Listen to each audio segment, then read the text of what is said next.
14 to 24. Her expected delivery rate is 21/24, and now she's gestation rate is 36 weeks and 2 days. Okay, so I will finish one by one.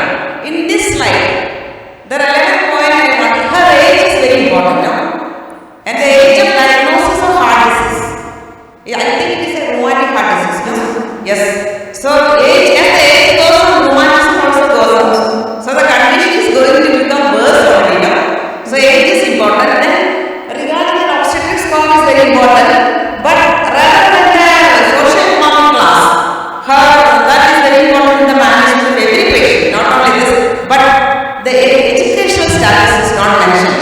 No, that is very important as far as managing the patient is concerned.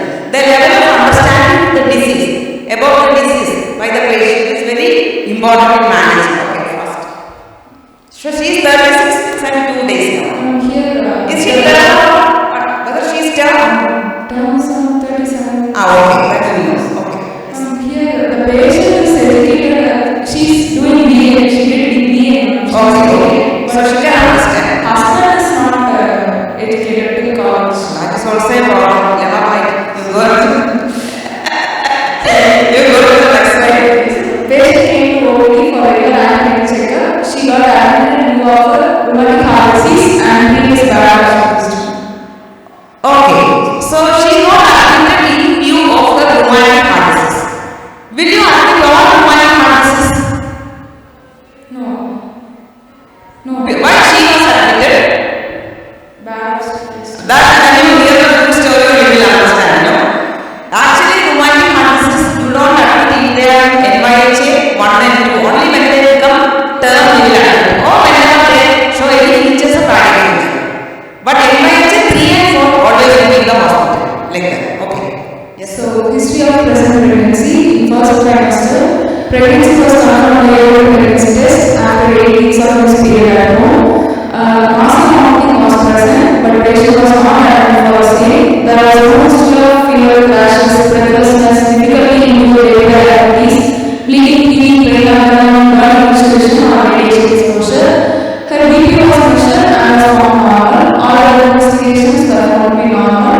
Daily scan corresponding to gestation age. Any scan was done and was found to be normal. Echocardiography was done.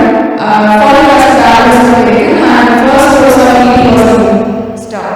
So in this slide, what is relevant to her disease? Because we know it is a heart disease. The most important thing to be highlighted in the history is the exceptional capacity, no? Exercise tolerance. See, this slide, no history of difficulty in doing day-to-day activities. So what will be the class? Grade 1. She is not symptomatic at all. So she will be NYHA 1 only, no? Okay. Then the one I don't like in this slide is the echocardiography was not done. Actually, when it should be done, that is not our duty. It is the duty of the cardiologist. But it is your duty to find out which patient you have to refer to the cardiologist. So the initial evaluation should be in the first visit itself. It should be with the cardiologist. So my question to the audience: how do you diagnose heart disease in pregnancy? Tell me. You can also answer. Many symptoms of heart disease mimic pregnancy. Yes. So you cannot go by symptoms, no? Many symptoms will be normal pregnancy symptoms, and many will be not any symptoms also, especially small mild stenosis syndrome. They don't have any symptoms at all. So they become symptomatic only at 30 to 32 weeks when the cardiac output maximum, no? Like that. So when you examine the pulse also, sometimes it may not be hypovolemia. So that also will. So you have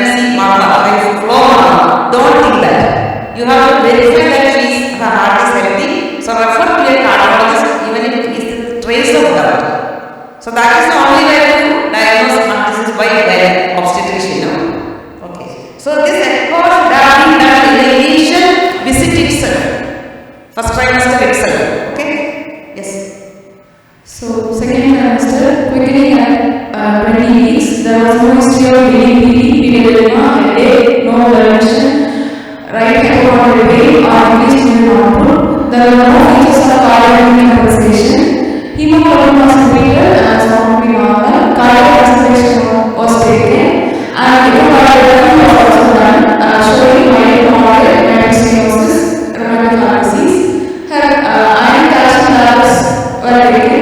Glucose challenge test was done and found to be normal. Quality risk test was also done and was found to be normal. Anomalous scan was normal, and second was TT was normal. Okay, so in this slide, actually all others are involved for all patients, no? So cardiology is again the history of decompensation. Every visit. Today we have a different story, tomorrow a different story. So every visit you have to find out whether there is any early features of decompensation. Now you tell me what are the features of early features of cardiac decompensation. Dyspnea at rest, autopnea, paroxysmal nocturnal dyspnea, chest pain, hemoptysis, syncope, then signs maybe cyanosis, clubbing, and any that you are talking about the difference between cardiac mimicking symptoms and significant heart disease. The symptoms and signs of significant heart disease. Okay, I agree with you. Because dyspnea will be there for even normal pregnant ladies. So progressive dyspnea, decreased exercise tolerance, paroxysmal nocturnal dyspnea, orthopnea. No other condition will have this orthopnea. When she writes down dyspnea. So orthopnea, paroxysmal nocturnal dyspnea is sure it is heart disease. No condition can mimic that. Then syncope attack, all pregnant ladies will fall down. That is the way in movies and when you diagnose pregnancy, no? The lady you will be positive like that. But this, so this one is cardiac patients will have exertional syncope.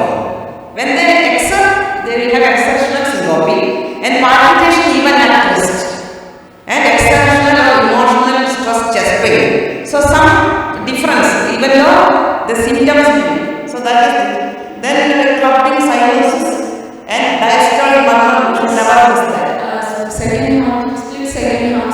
Irregular pulse. Irregular pulse. In regular volume and rate, both irregularly irregular. And diastolic murmur of grade is started on the theories. So, okay, so that is the way to. So early features of cardiac compensation is different. They will say, doctor, I am having cough in the midnight. Nothing wrong with me in the daytime, but rather I am coughing. You will say, maybe due to fan, you are putting a line under the AC, no? Maybe due to allergy cough. No, it is the early feature of cardiac decompensation. Never send the patient home. You have to catch her and send to a cardiologist to rule out early decompensation. And look at the pulse rate, it will be tachycardia. Nocturnal dyspnea is the earliest sign to pick up. So you have to teach this patient what are the features of early decompensation. Nocturnal dyspnea and cough and tachycardia. Then it will be insidious in onset. Finally, it will become a full-fledged pulmonary edema of these porta, reddish, pinkish, and all things. No. So that is the thing here. I mean, no features of cardiac decompensation. And this GCT business is still there. You know what GCT? We don't speak about GCT nowadays, no? We don't speak. Do you speak about GCT? So GCT is out. So don't do that. Now we is to GTT to pick up GDM patients. And all the things you ask everybody, no? Blood pressure and all. Okay. Then quadrant has no value here. If you are doing a first trimester and you provide screening, you don't get. But here I don't think you have done that first trimester screening. But the thing is that I just want to add on this. If you are going to do any body screening, you have to counsel the patient that if the screen comes positive, they should be ready to undergo a diagnostic test. Otherwise, there is no point in full pregnancy, no? Without doing the diagnostic test. And the diagnostic test has got a problem of miscarriage and so many things. So you have to counsel the patient properly before advising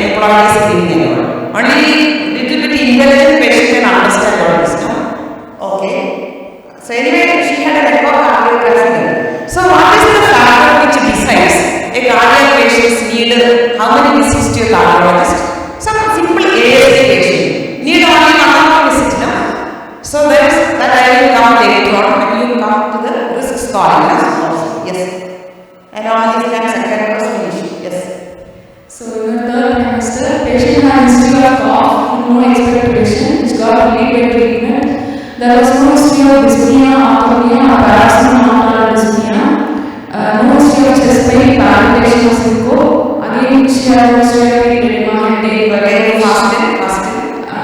Then with the movements appreciated. Then antidepressants were taken. Oh, you started counting now itself, no? So this counting of fetal movement is one of the important tests to assess the fetal well-being. Fetal movement count daily. But usually we tell the patient to do that after 30 weeks and all. Yes, third trimester. Okay, yes. Antidepressants. Why do you want to do? That is the one I want to ask. What is the role of antidepressants? You give to every patient. No. There are strict guidelines now.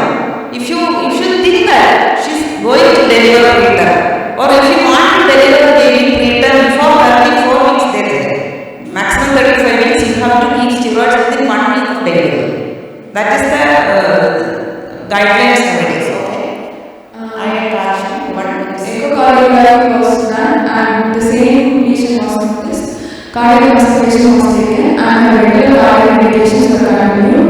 Hemoglobin was treated and again found to be normal.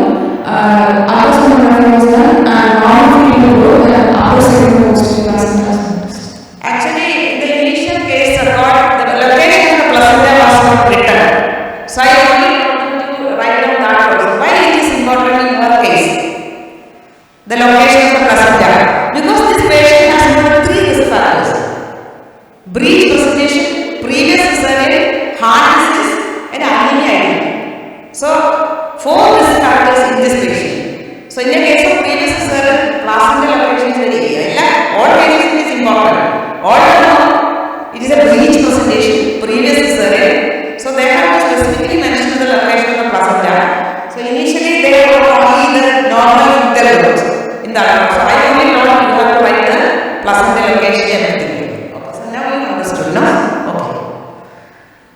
Then her menstrual history, menarche 14 years, regular cycles, and normal flow.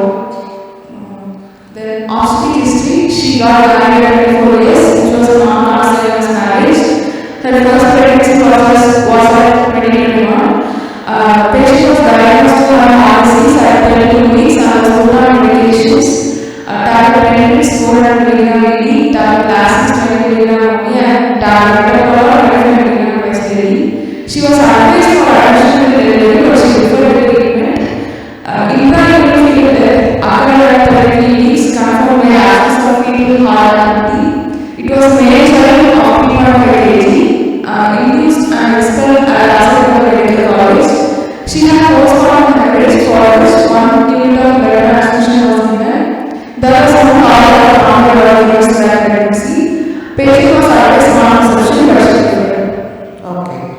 So this lady had an annual her first pregnancy. What do you think about the reason? She at 32 weeks the baby was 3.5 kg, no?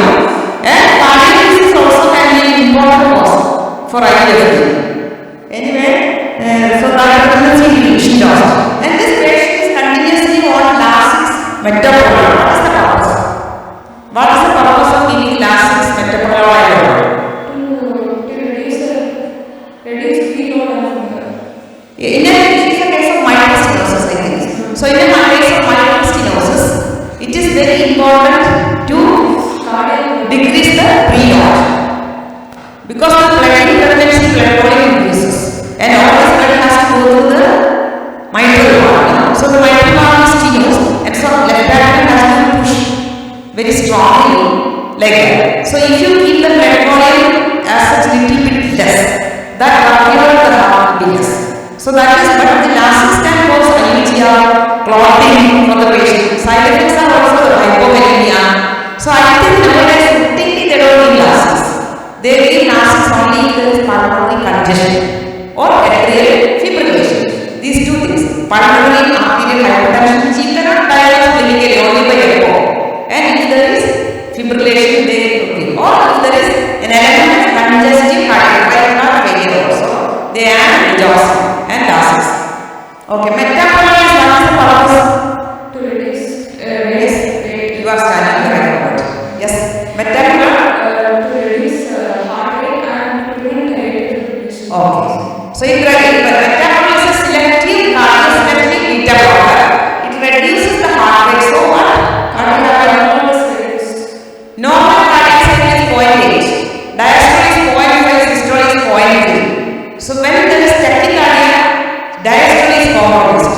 So ventricular filling will be less, cardiac output will be less. So if you reduce the rate, the efficiency of the heart and cardiac output will increase very bit. So that is the purpose. So whatever causes tachycardia is not good for a microcerebral patient. Even in nightmare, there is all those things are very dangerous. That may be one reason midnight dyspnea and all. So whatever tachycardia is not good.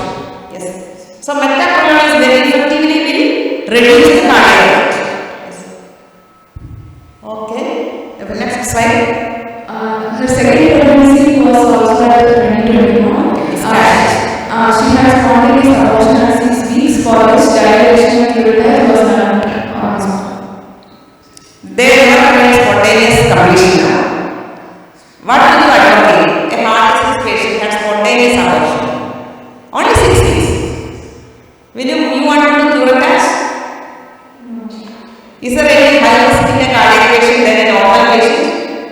Any surgical procedure has an increased risk of endocarditis and all. So what this one has? Usually in incomplete abortion we just give mesothelioma something like that. They will expire like that. Yes. Her third pregnancy was in 2023. It was a full-term male child weighing 2.3 kg, delivered with 6 weeks. Lower cesarean section was done at the hospital at 27/1/23. The indication was bad history. She rested for 12 months. There were no postpartum complications, no cardiac or pulmonary events. Cardiac medications were taken and followed to antepartum, interpartum and postpartum period. Medications taken were the same, except from third trimester she took erythromycin 50 mg BD. Patient was advised for contraception, but she was not bleeding. Not bleeding. Okay, next. Then her past history. Patient had a history of dyspnea even before her first pregnancy, for which was disease in onset, aggravated by exertion and bleed rest. So it belongs to MRH grade 2, for which she took no treatment. She also has history of recurrent respiratory tract infection, for which she took symptomatic treatment. Patient was diagnosed with rheumatic heart disease, mild to moderate myelofibrosis during her first pregnancy, and was put on medication as was mentioned. She is not a case of diabetes, hypertension, TB, asthma, epilepsy, or thyroid diseases. There are no history of any cardiac or pulmonary events. No other surgeries were done except low circumcision and dilation. Okay, so she knows that she is having heart disease. Even before pregnancy, she had exceptional dyspnea. No? So ideally, a cardiac patient should have a preconceptional care. No? If she had a preconceptional care, this microcytosis must have been the early itself. And when you suggest mitral valve this surgery for all patients, better if she is already done for pregnancy, no? Okay, yes. What examination? Personal history, there is nothing relevant. Okay. General examination? General examination. Yes. Patient was cooperative and oriented to time, place and person, moderately built and well nourished. Her pre-pregnancy weight was 39 kg and her current weight is 53 kg. Her weight is 14 kg. Height is 157 cm and BMI is 15 kg per meter square. Parallel presence, no interest, cyanosis, clubbing, lymphadenopathy, edema. Breast and thyroid examination was normal. Okay. So BMI is low, so she can have 14 kg weight gain, no? Depends upon the BMI. But is there any problem in rapid weight gain in a cardiac patient? Cardiac patient should not have much weight gain, more chance of decompensation. Okay, go ahead. Vitals, pulse 80 beats per minute, regular and rhythm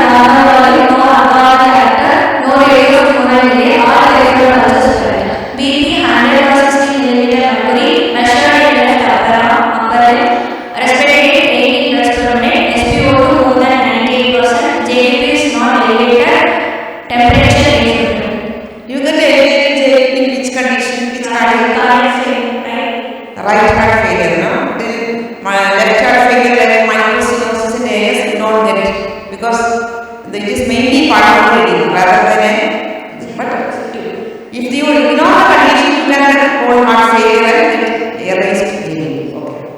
Yes.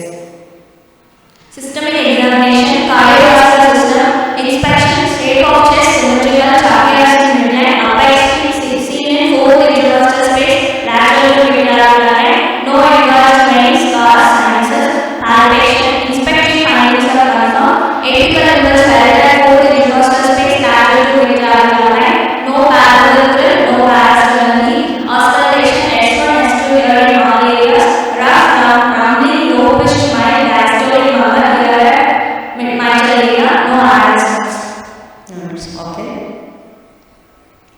Respiratory system, bilateral damage present, no basic interpretations. So she is not having features of pulmonary. Okay. Obstetric examination. CNS is important. Now some patients can have atrial fibrillation, embolism, and hemiplegia. We have seen a lot of cases like that. When you are undergraduates, MS complicating with hemiplegia, with atrial fibrillation. But nowadays we don't see much. Okay. Yes. Obstetric examination, inspection, shape of abdomen, longitudinally distended, linear angiography, stria abdominis present, umbilicus in midline and flattened, slants not full, previous C-section scar present, which is fantastic incision. Yes. Palpation, signifies of fundal height is 36 cm, a fundal height corresponding to 36 feet, fundal grip, hard, not independently available mass. Just like hard or bilateral mass. What is bilaterally independent mobility? Then again, particular one by independent bilateral, double meaning. So bilateral mass mobility. Okay? Yes. Umbilical grip, left side continuous uniform curving and resistant front, right side small non-irregular parts of it. First relative, soft irregular, non-available muscle. Yes. Second relative, presentation is controlled, which is breached, no hepatomegaly. Auscultation, fetal heart sounds clearly left and above umbilicus, fetal heart rate 140 beats per minute, regularly. Okay. Yes. Somebody 28 years old is S, obstetric score G4P2 L1 A1 D1, previous LCS and one-term and intrauterine development, cardiac is complicating pregnancy, rheumatic heart disease, mild to moderate nitroglycosis, belonging to NYHA grade 2, now a single live fetus in breech presentation of 36 weeks, 2 days of gestation age, and uterus corresponding to 36 weeks, now complete labor. Okay. Good. Diagnosis. Diagnosis G4P2 L1 A1 D1, 36 weeks, 2 days of gestation, single live fetus in breech presentation, previous LSS with rheumatic heart disease, mild to moderate nitroglycosis, belonging to NYHA grade 2 with no other complication. Okay. So I want to ask few questions. What is the further investigation and management of this patient? And the patient's bystander husband is asking, will anything happen to my wife? What will be your answer? That exactly, I mean, what are the prognostic factors in a cardiac patient? How do you decide the prognosis? Since she, You have to get an answer. we can classify, Yes. do you know this classification? NYHA. According to NYHA, what is the risk? Grade 2. It's only class 1. Okay. So that is only, you don't get any point. Yes. Then. According to corporate score, we can give you again. Yes. Second factor is what? Then, according to the lesion. What is the lesion? What is the lesion here? It is a left-sided obstructive lesion. So, an echo also you will be doing with the cardiologist. You never talk by alone. You always discuss with the cardiologist and then only talk to the patient. So, obstructive lesion, mitral valve less than 2.5, you get additional 1 point. You get 1 point for that patient. It is called. Then, next is echo. Ejection fraction. Ejection fraction is dependent. Less than 40 additional point.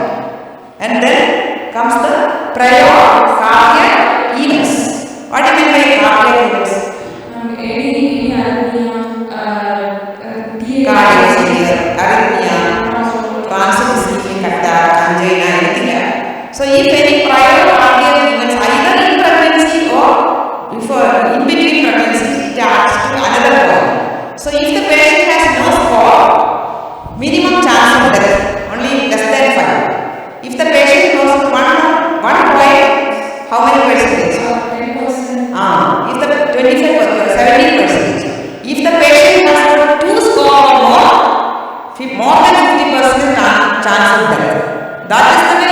for it. Mention only functional capacity. Lesion not concerned. Prior cardiac even not concerned. But WHO calling is better. It says about the lesion and also the exceptional disease mentioned. But it doesn't mention prior cardiac. But it gives you work to deliver, when to deliver, how many visits and all. But CAVITA is a very good scoring system. It tells everything and you can easily CAVITA. Okay.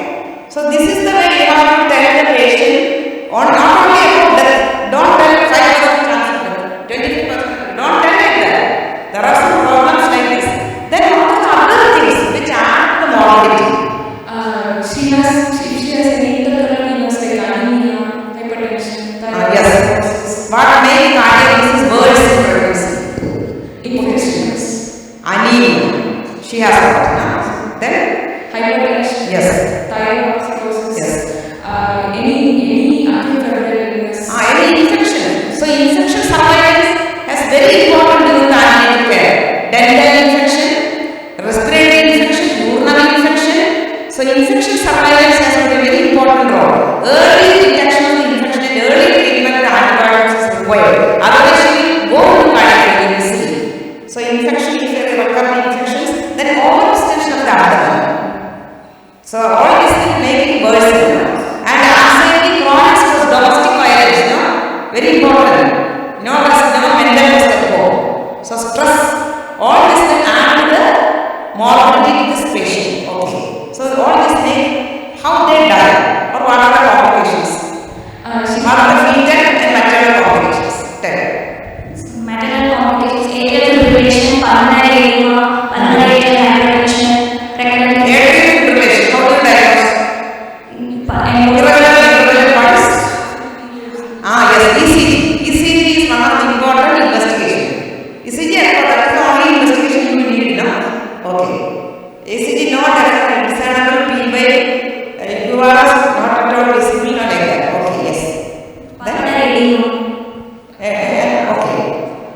pulmonary Edema, pulmonary artery hypertension, thromboembolic episodes, congestive cardiac failure, infections. Okay. So how the most common question and the one you have to treat. You cannot call a cardiologist when the patient is having dyspnea and labor room. So how do you treat pulmonary edema? You should know that. oxygen should be given and Proper position first. patient is asked Proper position. Oxygen. Then and continuous positive evaluation. diagnosis. For proper position, oxygen diagnosis. Then Glycerin triangle. what? GTN should be given. What? I don't know. Glycerin triangle. Okay, you give Vasodilation. vasodilation is good for recurrent lesions. They decrease after, but the stenotic lesion is not that good. You can give rate reduced agents, no? Beta. Beta blocker. If she is asthmatic, what will you do? You cannot give beta blocker. Then you have to give natural blocker, Vitiaz. Or you can give acute fibrillation, you can give verapamil, digoxin you can give. If you want, there is right side area. If there is fibrillation, you can give digoxin also. So rate reduction, last is oxygen, restrict IV fluid. And give antibiotic if there is any precipitated event. First search for what is the reason, what precipitated pulmonary edema and manage that also. Okay. And is there any place for valve surgical If she has intracranial pulmonary edema, we should do valvolectomy. Or we can go to 60 to 18 weeks valvular. Recurrent pulmonary edema during pregnancy, which is not easily responding with medical management, you will suggest valve valvolectomy. Valve valvolectomy you can do at any pregnancy type. We have seen full-time babies after valve valvolectomy directly into our labor room from CHEYARATHNA. I have seen in my duty time. There will be plaster of this thing because they go through that. So, the problem with the valve valvolectomy is only radiation. Is there any problem for getting radiation?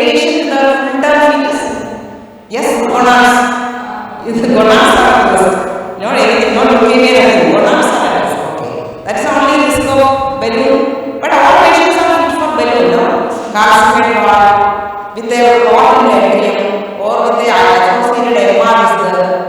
Okay, which we like, MS or MR pregnancy? MR. All regurgitations perform well. But if they are severe, not good. Otherwise, okay. So these are the complications you mentioned. So acute pulmonary edema, you know how to manage. Then how do you deliver this patient? This patient, no doubt. So many things to follow. If nothing is there, only which one is better?